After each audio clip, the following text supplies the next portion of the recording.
The hinged band, lateral walk, or hip abduction is a very important movement to master. It's a great exercise to help engage our glutes. Prolonged sitting, which is common in Western societies, stretches the glutes for a prolonged period of time. This leaves the glutes weak and susceptible of being overpowered by the smaller, synergistic muscles, such as the piriformis or hamstrings. This exercise is great to help us strengthen the glutes.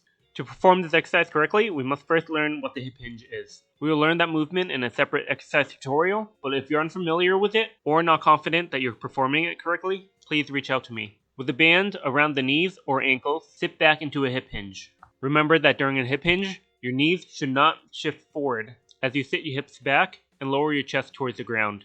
This here already is one of the most common mistakes I see clients make while performing this exercise. Many clients instead squat down and drive the knees forward past their toes to set up for this exercise. If you have difficulty feeling this exercise in your glutes, you may be doing this. From here, with a single leg, step out laterally. You should be leading with your knees rather than your feet. This is where most clients make another mistake. Instead of stepping out with their knees, they step out with their feet.